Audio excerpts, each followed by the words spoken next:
अस्सलाम वालेकुम स्टूडेंट हम 9th क्लास का चैप्टर नंबर 1 कर रहे थे। हम पिछले लेक्चर में हम दो प्रॉपर्टीज पढ़ चुके हुए थे। हम क्योंकि रियल नंबर की प्रॉपर्टीज डिस्कस कर रहे थे तो हम लास्ट टाइम एडिटिव प्रॉपर्टीज और मल्टीप्लिकेटिव प्रॉपर्टीज को डिस्कस कर चुके हुए हैं। आज हम करते हैं डिस्ट्रीब्यूटिव प्रॉपर्टीज। डिस्ट्रीब्यूटिव प्रॉपर्टीज क्या होती हैं? इसके अंदर आपने क्या करना है, for all real numbers A B C, for all real numbers A B C belongs to R, यह आपने ले लेने हैं। और पहली प्रॉपर्टी क्या है कि आपने लिखना है ए इंटू बी प्लस सी। एडिशन भी आ गया और मल्टीप्लीकेशन भी आ गया। जब आप मल्टीप्लाई करेंगे तो क्या आएगा, ए को बी से मल्टीप्लाई करेंगे तो ये आएगा ए बी, और ए को जब आप सी से मल्टीप्लाई करेंगे तो ये आएगा ए सी। इसको बोलते हैं लेफ्ट डिस्ट्रीब्यूटिव प्रॉपर्टी। ये left distributive property of multiplication over addition, यानी कि आपने मल्टीप्लिकेशन अप्लाई की हुई है किसके ऊपर, एडिशन के ऊपर। इसकी इसी तरह दूसरी प्रॉपर्टी है ए इंटू बी माइनस सी। वही आपने सेम सब्ट्रैक्शन के लिए ले लिया। आपने क्या किया, ए को बी से मल्टीप्लाई किया ए बी, माइनस ए को सी से किया तो ए सी। इसको आप बोलते हैं left distributive property of multiplication over subtraction. अब लेफ्ट क्यों बोल रहे हैं, क्योंकि जो भी चीज मल्टीप्लाई हो रही है वो लेफ्ट साइड से मल्टीप्लाई हो रही है। दोनों सूरतों में आप देखें, आप जब ए को मल्टीप्लाई कर रहे हैं तो ए की साइड पे है, लेफ्ट साइड पे है, तो इस वजह से हम इसको लेफ्ट डिस्ट्रीब्यूटिव प्रॉपर्टी बोल रहे हैं। एक left distributive property of multiplication over addition है और दूसरी क्या है, left distributive property of multiplication over subtraction है, क्योंकि इसके अंदर सब्ट्रैक्शन आ रही है। थर्ड वाली प्रॉपर्टी है ए प्लस बी इंटू सी। अब पहले दो पे ब्रैकेट लगा दिया और थर्ड वाले को हमने एज इट इज मल्टीप्लाई करवा दिया। तो जब आप मल्टीप्लाई करवाएंगे ए को सी के साथ तो ये आएगा ए सी, और जब आप बी को सी के साथ करवाएंगे तो ये आएगा बी सी। इसको आप बोलते हैं is called right distributive property of multiplication over addition. Multiplication की प्रॉपर्टी है, ओवर एडिशन के ऊपर है, तो लेकिन कौन सी है, राइट डिस्ट्रीब्यूटिव प्रॉपर्टी। अब राइट क्यों है, क्योंकि जो भी चीज आप मल्टीप्लाई कर रहे हैं वो राइट साइड से मल्टीप्लाई हो रही है। इसके लिए आपने जो है वो सेम सब्ट्रैक्शन की प्रॉपर्टी भी लेनी है, वो ये वाली है a minus b into c is equal to a c minus b c. इसको बोलते हैं right distributive property of multiplication over subtraction. अब राइट बोल रहा है क्योंकि ये सी जो मल्टीप्लाई हो रहा था राइट साइड पे। अब डिस्ट्रीब्यूटिव प्रॉपर्टी है, लहदा कर दिया। उसके बाद मल्टीप्लीकेशन तो है क्योंकि सी मल्टीप्लाई हो रहा है, लेकिन किससे हो रहा है, ए माइनस बी से, उस वजह से हम इसको बोलते हैं सब्ट्रैक्शन। ये टोटल 4 प्रॉपर्टीज हैं डिस्ट्रीब्यूटिव के लिए, एडिशन के लिए है और सब्ट्रैक्शन के लिए, लेकिन उन दोनों के ऊपर जो अप्लाई हो रहा है वो हमारे पास मल्टीप्लीकेशन अप्लाई हो रही है। अब हमारे पास ये एक नोट लिखा हुआ कहता है कि 0 and 1 are the additive identity and multiplicative identity of real numbers respectively. ये बात आपने याद रखनी है कि ये जो 0 है ये एडिटिव आइडेंटिटी है और जो 1 है ये मल्टीप्लिकेटिव आइडेंटिटी है। ये दोनों के दोनों आपने एमसीक्यूज के लिए याद करने हैं कि 0 एडिटिव आइडेंटिटी है और 1 जो है वो मल्टीप्लिकेट आइडेंटिटी है। एक बड़ा इंपॉर्टेंट एमसीक्यूज और भी है, 0 belongs to R has no multiplicative inverse।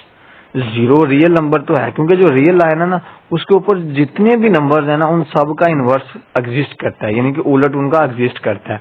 Properties के अंदर भी एग्जिस्ट करता है, ये सारा हमने डिस्कस किया हुआ है। लेकिन रियल लाइन के ऊपर 0 एक ऐसा एलिमेंट है जिसका कोई भी इनवर्स जो है वो एग्जिस्ट नहीं करता, 0 एग्जिस्ट नहीं करता। क्यों? क्योंकि जो 0 होता है ना ये रियल नंबर में से तो है। अब किसी भी नंबर का जो इनवर्स होता है ना वो उसका उलट होता है। अब 0 है ना, इसका उलट क्या बनेगा, 1/0, और 1/0 मैथमेटिक्स में इन्फिनिटी आता है। ये वो नंबर है जिसको हम अप्रोच नहीं कर सकते। तो एक नंबर 0 है उसका उलट इन्फिनिटी बन रहा है, तो ये दोनों एक दूसरे से कैंसिल तो होंगे नहीं, तो कैंसिल नहीं होंगे तो आंसर मल्टीप्लिकेटिव आइडेंटिटी नहीं आएगा। तो इसलिए एक जीरो वाहिद नंबर है जो मैथमेटिक्स के अंदर जिसका कोई भी मल्टीप्लिकेटिव इनवर्स जो है वो एग्जिस्ट नहीं करता। ये ज्यादा इंपॉर्टेंट एमसीक्यूज है। उसके बाद हमारे पास आ जाता है properties of the equality of real number. अब इक्वल के अंदर आ जाती हैं प्रॉपर्टीज कि इक्वल के अंदर प्रॉपर्टीज क्या हैं रियल नंबर्स के अंदर, जिसमें पहली प्रॉपर्टी है रिफ्लेक्सिव प्रॉपर्टी, रिफ्लेक्स हो जाना। ठीक है, रिफ्लेक्स का मतलब है आप रिफ्लेक्शन बोलते हैं ना कि अक्स आ जाना, तो आप कोई भी एलिमेंट्स लेंगे उसका अक्स क्या होगा, वही एलिमेंट होगा। तो इसका मतलब है कि for all A belongs to R के लिए A is equal to A आएगा। यानी कि आप रियल नंबर के अंदर कोई भी एलिमेंट ले लें, लेट्स सपोज मैं ए को क्या ले लेता हूँ, ए को मैं 2 ले लेता हूँ, तो देन ए जो है वो रियल नंबर में से तो बिलोंग करता है, ए इज इक्वल टू 2 है, देन तो ए किसके इक्वल आएगा, ए के। इसका मतलब है 2 किसके इक्वल आएगा, 2 के। रियल नंबर्स के अंदर हर एलिमेंट अपना जो है वो अक्स होगा, यानी कि रिफ्लेक्सिव प्रॉपर्टी रियल नंबर्स के अंदर होल्ड करती है। अगर आप ए को -2 ले लेंगे तो -2 इज इक्वल टू -2 आएगा, तो ये होल्ड करता है। तो रियल नंबर्स के अंदर आपकी रिफ्लेक्सिव प्रॉपर्टी होल्ड करती है। सेकंड वाला है सिमेट्रिक प्रॉपर्टी। सिमेट्रिक प्रॉपर्टी है आपने 2 एलिमेंट्स ले लेने हैं रियल नंबर में से, for all A B belongs to R. तो आप A is equal to B करें तो ये किसके इक्वल आ जाएगा, B is equal to A के। लेट्स सपोज मैं ए को ले लेता हूँ 2 और बी को ले लेता हूँ मैं 3। आंसर क्या आना चाहिए, a b, this implies that b is equal to a. A b, a is equal to b, this implies that b is equal to a. A की जगह लगा देता हूँ मैं 2 इज इक्वल टू, और बी की जगह लगा देता हूँ 3, दिस इंप्लाइज दैट बी की जगह लगा देता हूँ 3 इज इक्वल टू, ए की जगह लगा देता हूँ 2। 2 इज इक्वल टू 3 या 3 इज इक्वल टू 2, मैथमेटिक्स में ये दोनों आपस में क्या होते हैं, इक्वल होते हैं। तो इसका मतलब है कि सिमेट्रिक प्रॉपर्टी जो है वो मैथमेटिक्स के अंदर होल्ड करती है तमाम रियल नंबर्स के लिए। थर्ड वाली प्रॉपर्टी है ट्रांजिटिव प्रॉपर्टी। ट्रांजिटिव प्रॉपर्टी में आपने क्या करना है, 3 नंबर्स ले लेने हैं, for all A B C belongs to R. A is equal to b होगा and b is equal to c हो, तो फिर ए किसके इक्वल आएगा, सी के इक्वल आएगा। यानी कि अगर आपका ए बी के इक्वल है और बी आपका सी के इक्वल है, तो फिर पहले वाला नंबर भी आपका तीसरे वाले नंबर के इक्वल होगा। यानी कि ये जो पहला नंबर होगा फिर ये किसके इक्वल होगा, सी के इक्वल होगा, इस वाले नंबर के इक्वल होगा। 4 वाली प्रॉपर्टी है आपके पास एडिटिव प्रॉपर्टी। एडिटिव प्रॉपर्टी क्या होती है आपके पास, आपने ऐड करना है दोनों साइड पे नंबर्स को, for all A B C belongs to R के लिए। अगर आपका ए किसके इक्वल है, बी के इक्वल है, तो आप क्या करेंगे, दोनों साइड पे आप सी को ऐड कर देंगे, तब भी आपका आंसर जो है वो इक्वल आएगा। मैं कोई एग्जांपल देता हूँ, मैं ए को ले लेता हूँ 2, बी को ले लेता हूँ 3 और सी को ले लेता हूँ 4। अब मैं कहता हूँ कि ए और बी मेरे पास क्या है, इक्वल है, ए और बी इक्वल है। आप बी को जो है वो भी आप क्या ले लें, 2 ले लें। ए और बी आपस में क्या है, इक्वल है। ए को भी 2 ले लिया और बी को भी 2 ले लिया, क्योंकि ये दोनों आपस में क्या है, इक्वल है।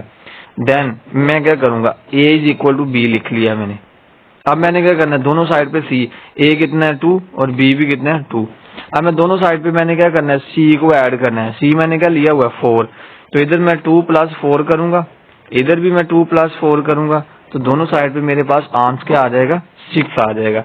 अगर ए और बी आपस में इक्वल हैं तो क्या होगा हमारा, अगर ए और बी आपस में इक्वल हैं तो फिर हमारे लिए क्या होगा कि हम दोनों तरफ कोई भी पॉजिटिव नंबर ऐड कर देते हैं, यानी कि सी कर देता हूं मैं दोनों साइड पे ऐड कोई भी नंबर लेके, तो मेरे दोनों साइड का अगेन आंसर क्या आएगा, इक्वल आएगा। उसके बाद मेरे पास 5 वाली प्रॉपर्टी है मल्टीप्लिकेटिव प्रॉपर्टी। मल्टीप्लिकेटिव प्रॉपर्टी में क्या, for all A B C belongs to R. अगर आपका ए और बी आपस में इक्वल है तो आप दोनों साइड से सी को मल्टीप्लाई करवाएं, तब भी हमारा आंसर क्या आएगा, इक्वल आएगा। अगर मैं ए को 2 ले लूं, ए मेरे पास 2 है और बी भी मेरे पास 2 है, तो ए और बी आपस में इक्वल है, इसका मतलब 2 इज इक्वल टू 2 है। अगर मैं सी को ले लूं 3 और मैं दोनों साइड पे सी को मल्टीप्लाई करवा दूं, 2 × 3 और इधर भी आएगा 2 × 3, तो क्या बनेगा मेरे पास, ए C इज इक्वल टू आएगा BC के, यानी कि यहाँ पर भी 6 आ जाएगा और यहाँ पर भी 6 आ जाएगा। तो ये भी मेरे पास क्या आ जाएगा, इक्वल आ जाएगा। तो अगर A और B हमारे आपस में इक्वल है तो देन फिर क्या होगा, हमारे पास जो थर्ड वाली प्रॉपर्टी है 5 वाली प्रॉपर्टी, A और B आपस में इक्वल है, तो हम दोनों साइड के नंबर को C को मल्टीप्लाई करवाएं तब भी आंसर क्या आएगा, इक्वल आएगा। उसके बाद है cancellation property with respect to addition. आपने कैंसलेशन लॉ यूज कर लेना है विद रिस्पेक्ट टू एडिशन, जमा के लिहाज से। For all A B C belongs to R, अगर आपके पास A plus C is equal to B plus C है तो आप कैंसलेशन लॉ यूज करेंगे दोनों साइड पे, क्योंकि C है ना, तो कैंसलेशन लॉ से आपका दोनों साइड से C खत्म हो सकता है, तो A इज इक्वल टू आपके पास क्या आ जाएगा, B के इक्वल आ जाएगा। और 7 वाली प्रॉपर्टी है cancellation property with respect to multiplication. For all A B C belongs to R, और जिसमें आपका जो थर्ड नंबर है वो 0 नहीं होगा, C is not equal to 0। 0 के अलावा आपने रियल नंबर में से कोई भी नंबर लेना है, C को, C 0 नहीं लेना। उसके अलावा A और B आप 0 ले सकते हैं, लेकिन आपने C को 0 नहीं लेना। तो A C is equal to आएगा B C के, तो आप कैंसलेशन लॉ यूज करके आप C को C से कैंसिल कर सकते हैं और A इज इक्वल टू आपके पास आ जाएगा B के।